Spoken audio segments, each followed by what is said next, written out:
Olá, amigos, sejam todos muito bem-vindos ao Dinâmica Esportiva e hoje, na nossa edição de número 62, iremos falar sobre a rodada dupla do GP da Áustria, que contou com amplo domínio de Max Verstappen para sua segunda vitória na mesma pista. Meu nome é Luiz Andretti e ao meu lado está Thales Cristiano.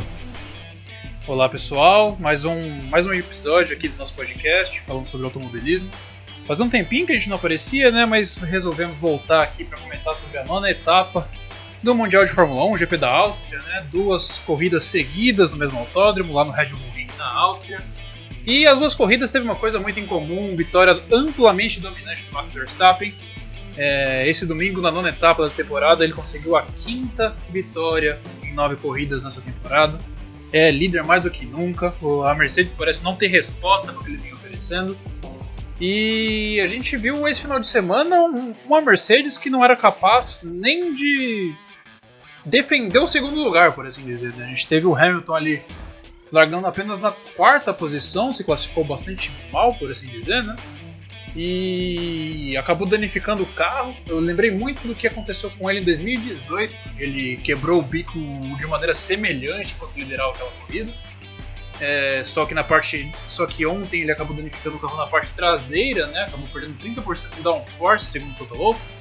E com isso não foi um fator na corrida, né? Acabou perdendo desempenho, perdeu a 2ª posição para o Bottas e a 3ª posição para o Lando Norris, que foi a grande surpresa desse final de semana, né? Quase fez a pole, era para ter sido segundo colocado nessa corrida se não tivesse sido punido por 5 segundos. E a falar a respeito do Max Verstappen, a gente é a mesma coisa que a gente vem falando desde 2019 aqui, né? O Verstappen, para mim, todo esse período ele já é o melhor piloto do grid. É amplamente talentoso, frio, erra pouco e mais do que nunca ele está pronto para ser campeão do mundo, né? A verdade é essa. Com certeza, o amplo domínio da Red Bull junto a Max Verstappen rendeu a ele 32 pontos na liderança, à frente do vice e 7 vezes campeão Lewis Hamilton, atual campeão da temporada, né? Temporada passada ele também cravou seu 7º título. E é importante dizer que Hamilton ainda não está nada abalado. Ele que já veio também de inícios, né, e metades de campeonatos na vice-liderança, com Rosberg em 2014, com Vettel também em 2017 e 2018. Basta saber se a Mercedes vai trazer atualizações que respondam ao bom chassi e aerodinâmica da Red Bull, né? A gente sabe que o time austríaco conta com a presença do projetista mago, né? Adrian Newey, um gênio por trás de vários carros, construiu mais um bom carro esse ano, junto com conjunto Max Verstappen Honda. Além do mais, estão liderando amplamente o campeonato de construtores, coisa que não aconteciam há 7 anos, né? Que ninguém ameaça de fato o campeonato de pilotos e de construtores. É muito positivo para a categoria, né? Eu acho que ver alguém combater com o Hamilton é muito importante. É um cara que veio dominando aí desde 2014, só perdeu em 2016. Tem um desafio para ele, vai tornar as coisas mais interessantes. E o jovem Max Verstappen que veio para esmagar os recordes, né? Já tem mais de 14 vitórias, mais de 50 pódios. Tá aí avassalando tudo e apenas 23 anos de idade. Se for campeão, vai ser campeão com 24 anos, batendo um 7 vezes campeão, que é uma coisa que a gente já viu há muito tempo atrás com o Fernando Alonso, na mesma idade, né? E ainda tem muitas etapas pela frente, né? 23 etapas, menos 9, não sei fazer conta, mas dá 14, né? Isso, faltam mais 14 corridas, é quase um campeonato, né, gente? Então vamos ver aí se a Mercedes traz alguma atualização. E creio que na minha cabeça ainda está tudo aberto, apesar de estar 32 pontos a favor do holandês Max Verstappen.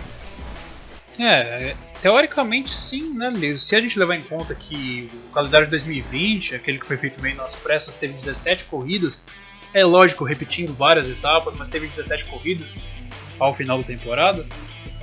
A gente olha esse número de 14 etapas ainda faltando em 2021, a gente pensa que tem muito chão ainda para ser percorrido, né?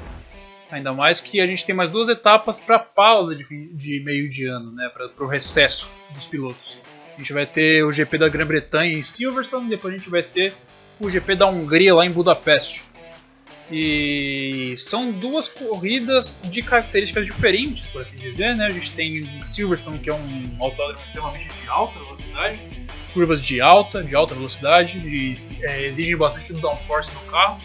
Geralmente tem sido a casa da Mercedes, por assim dizer, porque é onde o chassi da Mercedes se adapta mais, onde a Mercedes nos anos anteriores pôs mais diferença para os carros, para o restante dos carros do grid, né? É só ver as corridas que a gente teve lá nos anos anteriores. É óbvio que ano passado a gente teve 2 corridas lá, o Max Verstappen ganhou uma das 2, que foi uma das 2 vitórias que ele teve em 2020, mas foi muito em circunstância de desgaste de pneus e de uma ocasião muito específica. Só que agora em 2021 a gente tem um panorama completamente diferente, né? A gente vê que o carro da Red Bull desgasta menos pneu que o carro da Mercedes. A gente já viu isso desde o GP da França, onde o Verstappen ganhou daquela maneira. E depois a gente tem o GP da Hungria, né? Que muitos consideram como Mônaco sem os muros, um circuito extremamente travado, difícil de ultrapassar. E a gente viu até aqui nos circuitos de rua, principalmente, Mônaco, Baku, que o carro da Mercedes não se sai bem nesse tipo de circuito, nos circuitos travados. E outro circuito com características favoráveis à Red Bull, potencialmente, né? E eu falo que se a gente for para as férias de meio de ano com mais 2 vitórias do Verstappen, com ele indo para as férias com o que seria 6 vitórias consecutivas, já vai ficar um pouquinho complicado para o Hamilton buscar, ainda mais levando em conta que a última corrida ele nem segundo lugar foi, né? Acabou ficando fora do pódio. E pode ser uma coisa bem difícil aí na batalha pelo título. E o Hamilton agora recém contrato renovado, né? Renovou o contrato por mais 2 anos, vai permanecer na Mercedes até 2023. Porém, está ficando cada vez mais fora de alcance do campeonato nesse ritmo que está indo, né? Com certeza, você disse tudo, né? Já está distanciando bem. O Hamilton não é mais aquele que iniciou o campeonato, né? Fora do pódio em algumas corridas, já dá algum início de, né, que tal coisa tá bem difícil. Mas agora a gente também tem que comentar a bela corrida de Lando Norris, que classificou muito bem atrás do pole position Max Verstappen. Anda muito bem na Áustria, foi seu primeiro pódio em 2020 e também o 3º pódio da temporada em 2021 nessa corrida. Menino anda demais, ultrapassou o Hamilton para ser o 3º colocado, foi punido injustamente, na minha opinião. É uma curva muito difícil de se fazer, aquela curva que sempre dá uma polêmica. Os pilotos também têm que prestar bem atenção, né, de colocar por fora. Eu acho que mais a culpa é de quem vai por fora do que quem está por dentro. E excelente corrida, a McLaren continua aí viva na disputa de pontos para os construtores do 3º lugar mais uma vez, né? A mais de 20 pontos, a 19 pontos à frente, 21 pontos à frente da Ferrari, que vem com um carro muito difícil, mas com uma dupla de piloto muito boa. Muito bom aí para o 3º pódio do menino Lando Norris e para a McLaren. O incidente que rendeu a punição para o Lando Norris, né, foi ali, se não me engano, na volta 4, após a relargada. O Sérgio Pérez tentou colocar por fora para ultrapassar ele ali na curva no final do setor 2. Acabou sendo empurrado para fora, acabou perdendo diversas posições. E o que rendeu uma punição de 5 segundos para o Lando Norris. Lembrou muito aquela manobra do Albon, que o Albon tentou fazer para cima do Hamilton no passado, ali mesmo naquela mesma curva, né, naquele mesmo circuito. Só que foi uma ocasião diferente, né? O Hamilton acabou batendo no Albon, o Albon acabou rodando e abandonando posteriormente em função disso. Eu também acho que a direção de prova meio que exagerou nas punições durante essa corrida, né? A gente viu o Lando sendo punido por causa disso, o Pérez sendo punido 2 vezes por causa do mesmo motivo, né? Depois desse incidente ele caiu pro meio do pelotão, caiu naquela briga de faca que é o pelotão intermediário da Fórmula 1. O Charles Leclerc tentou ultrapassar ele 2 vezes, nas 2 foi jogado para fora, e 2 incidentes separados que renderam 5 segundos de punição cada ao piloto mexicano da Red Bull. Inclusive, vale a gente mencionar a inconsistência do Pérez, né? Ele que corridas briga por vitórias, briga por pódios, outras corridas ele dá dessas, né? Ele fica ali preso no pelotão intermediário e acaba fazendo bobeiras às vezes, né? Vale lembrar que mesmo assim ele tem uma vitória, né? Coisa que o Bottas não tem e não tá com cara que vai conseguir esse ano. E o Lando, apesar disso, foi capaz de conseguir se recuperar, e se não fosse a posição, teria sido segundo lugar, né? Ele que ficou apenas 2,5 segundos mais ou menos atrás do Bottas, que foi segundo colocado.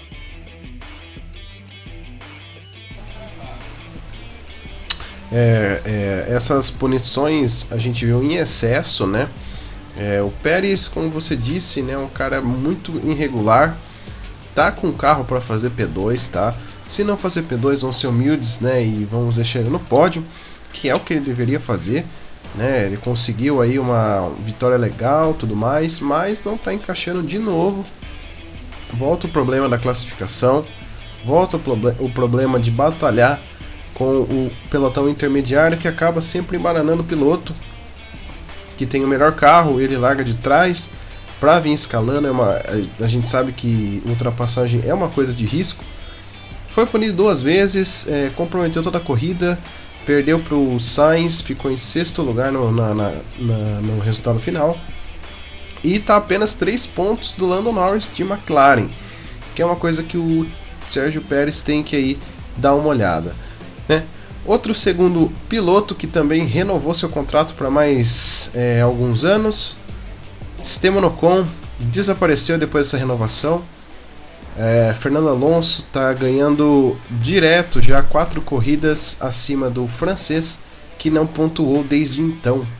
Fernando Alonso, que está a 10 pontos da 10ª colocação do Sebastian Vettel, vem pontuando 4 corridas consecutivas, enquanto Esteban Ocon se envolveu em alguns erros ou também em classificações ruins.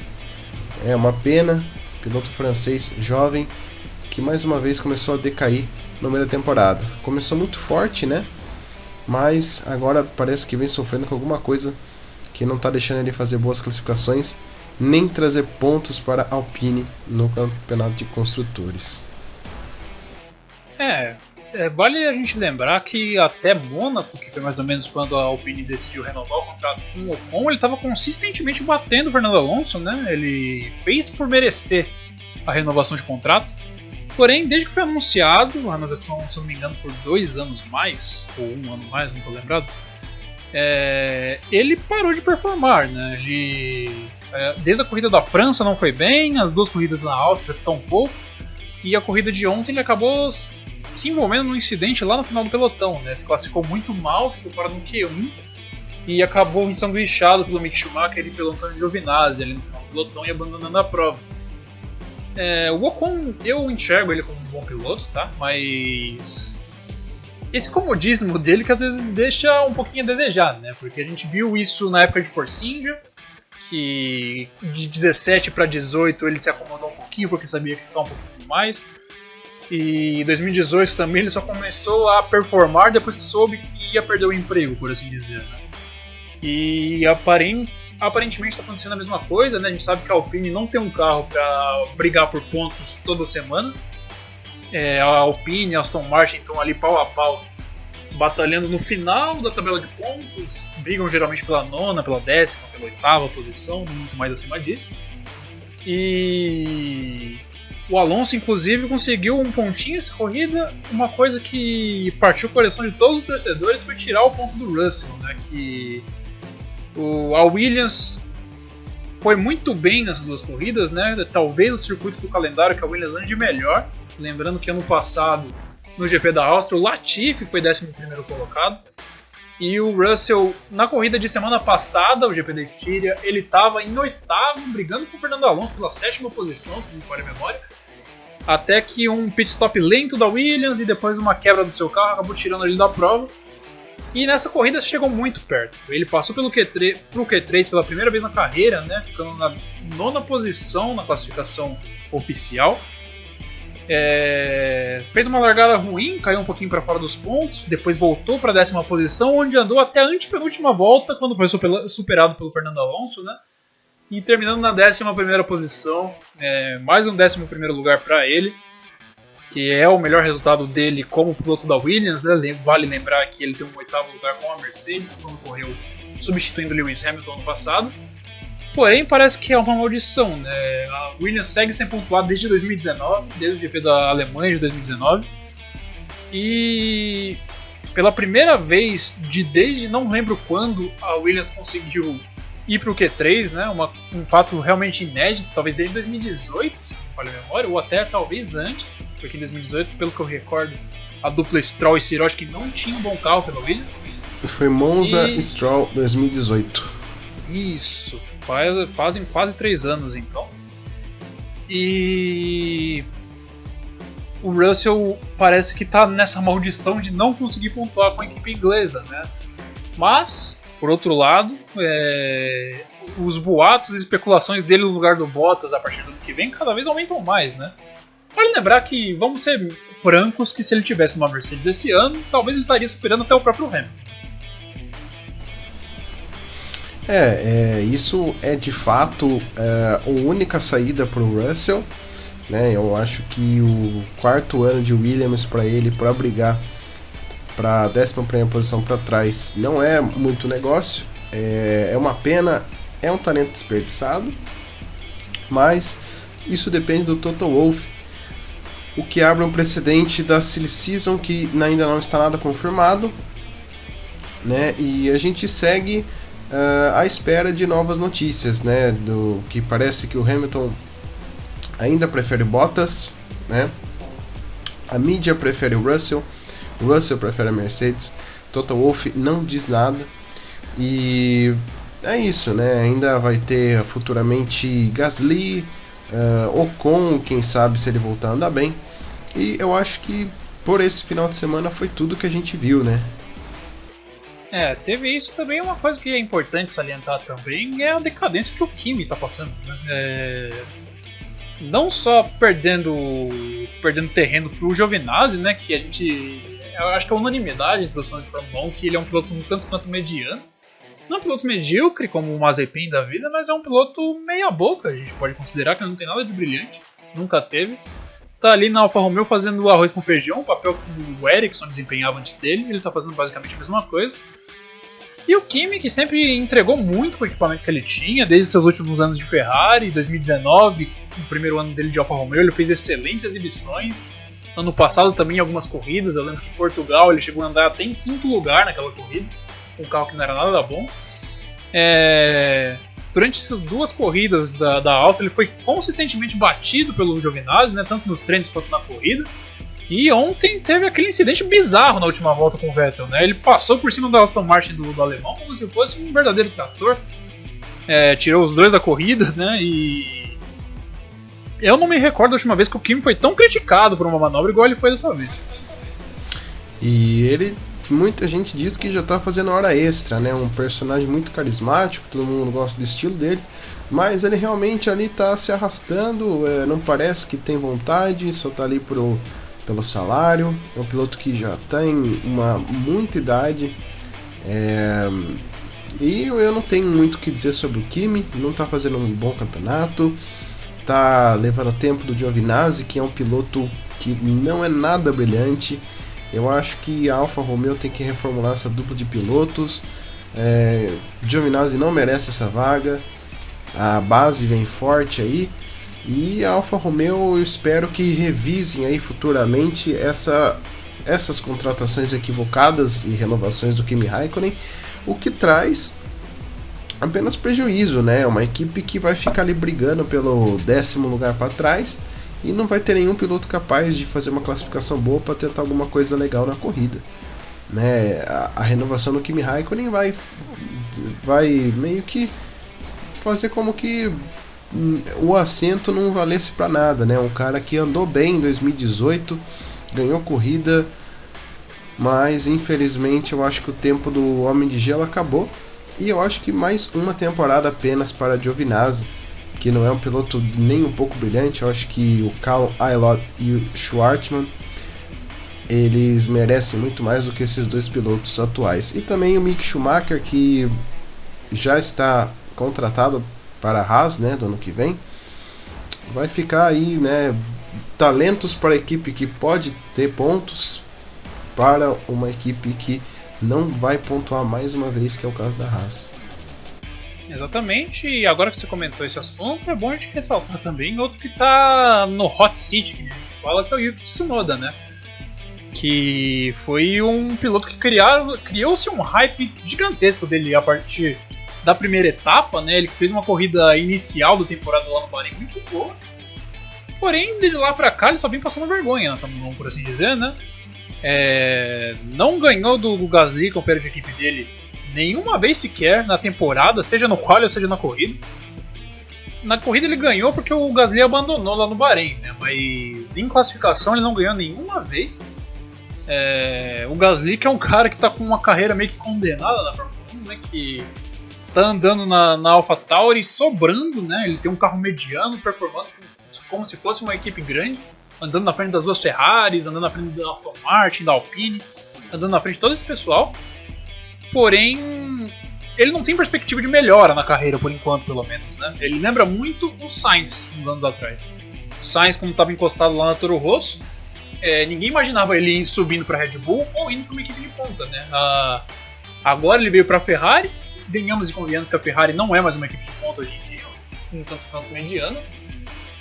E o Gasly parece que está indo no mesmo caminho, né? Um cara que vai ter a oportunidade de guiar numa equipe grande quando estiver perto dos seus 30 anos. Ele que já tem a glória de ter uma vitória na carreira, porém é assim que a carreira dele está arrumando. E enquanto o Tsunoda, né, que não vem entregando resultado, tem um contrato de 1 ano só.